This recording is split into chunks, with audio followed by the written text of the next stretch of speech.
Angela, you can introduce yourself a little bit better than I can, but what interested me about you, the piece of the puzzle, you've been working almost exclusively with sustainability leaders in your business, and you've been interviewing them, working with them personally, one-on-one, coaching them, you've been working in workshops with them, and you've got these lessons or outcomes and about things like burnout, fatigue, and you've made some observations that I thought were so insightful. I wanted you to share them with this room. So please, I'll hand over to you.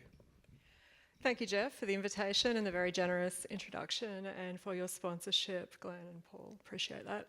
Welcome, everyone. Thank you for getting up early for breakfast. I hope I can honour your time this morning. I'm a coach and a facilitator and a podcast host of the first season of the podcast. It's called The Secret Life of Leaders, and the second season is coming out next month with an interview with the CEO of Greenpeace. Now, I speak to people leading sustainability change all day, every day, on the podcast, yes, but also facilitating workshops with actors from right across the innovation system. And sometimes they come to me for one-on-one private coaching because they want to have a greater impact faster at less personal cost, right? They don't want to burn out in the process.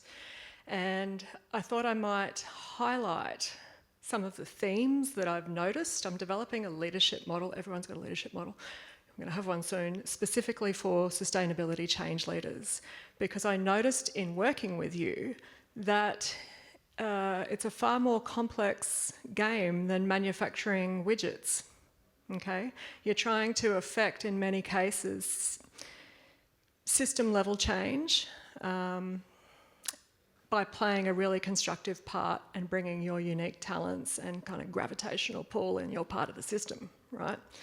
So already you'll be noticing that some of the language that I'm using is different to maybe your industry, your domain, your discipline.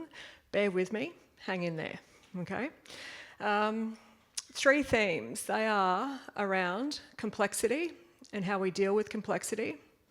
Collaboration, a word I heard yesterday almost every speaker use. And also personal sustainability, and that's the idea that you can't lead sustainability change from a personally unsustainable pattern of work. I've got 8.5 minutes to cover those things. Let's give it a go. Okay. Complexity. Why is this so hard? It's because, as I said, you're affecting change, trying to affect positive change without any perverse outcomes. We're trying to generate it across a system at various points, various scales, across geographies, across markets, across political systems, local, state, federal, global, across communities, across disciplines.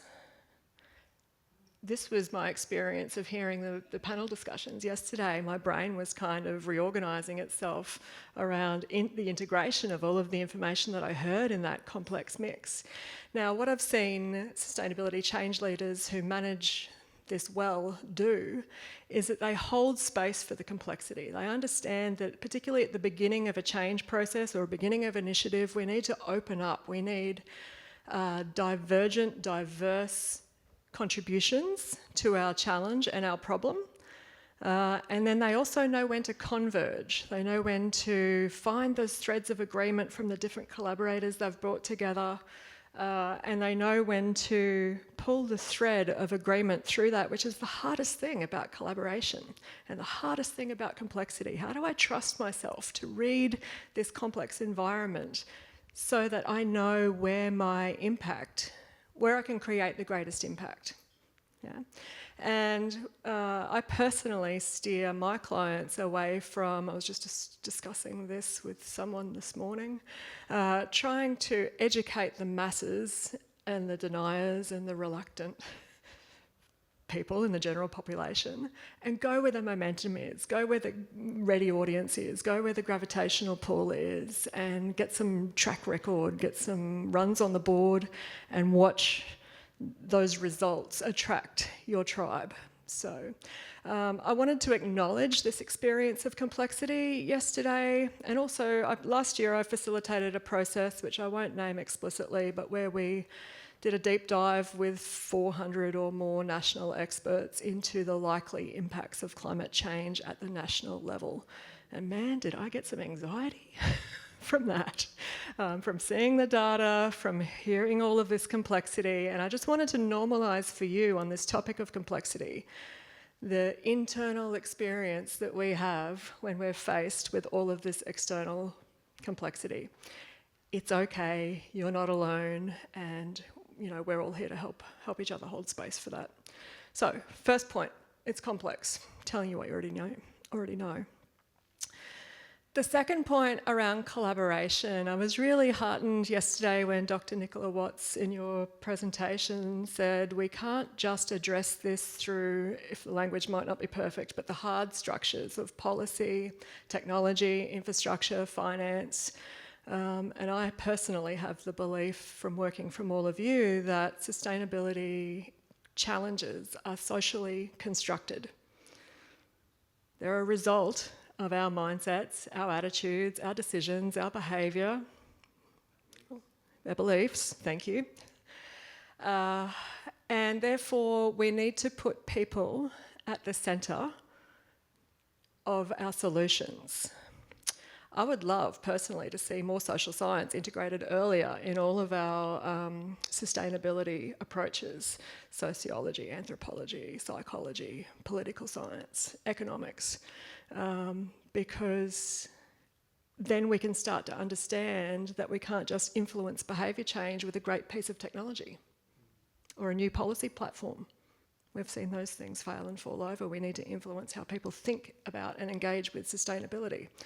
Now, on the collaboration theme, which is my second point, coming around to it, when we bring people together to collaborate, if anyone's ever tried that, it's not always easy.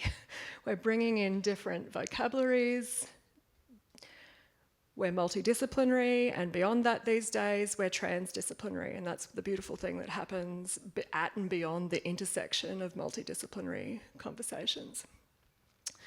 And so we need to find threads of agreement when we're speaking different languages and when we're approaching wicked, complex problems from different perspectives. This is some of the joy of facilitation and facilitating these complex conversations, is we get to ask the questions and explore that.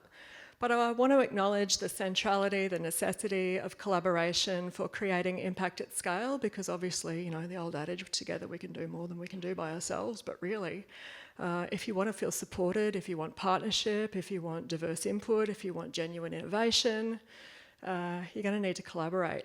Now that requires something of us. It requires us to build and maintain constructive partnerships over time. It requires us to be strategic about our engagement processes. Engagement is not one workshop. Start there, for sure.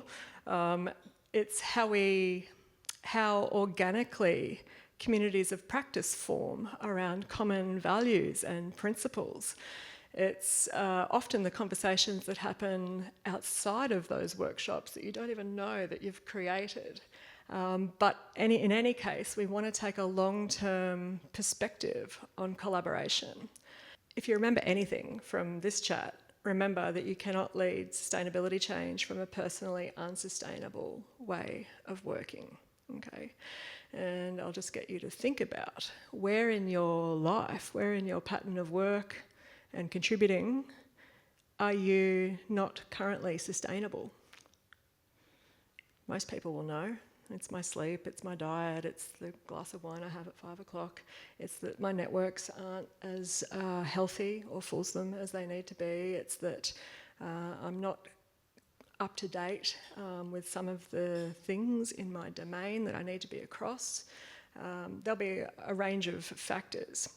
I heard Paul speak earlier, we were talking about this topic, and you said, yeah, you kind of jump from job to job trying to make an impact, and when you burn out in one job, you take it to the next job.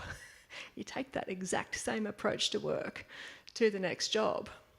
And we tend to blame the environments and the bosses we have, the organisational cultures that we're in.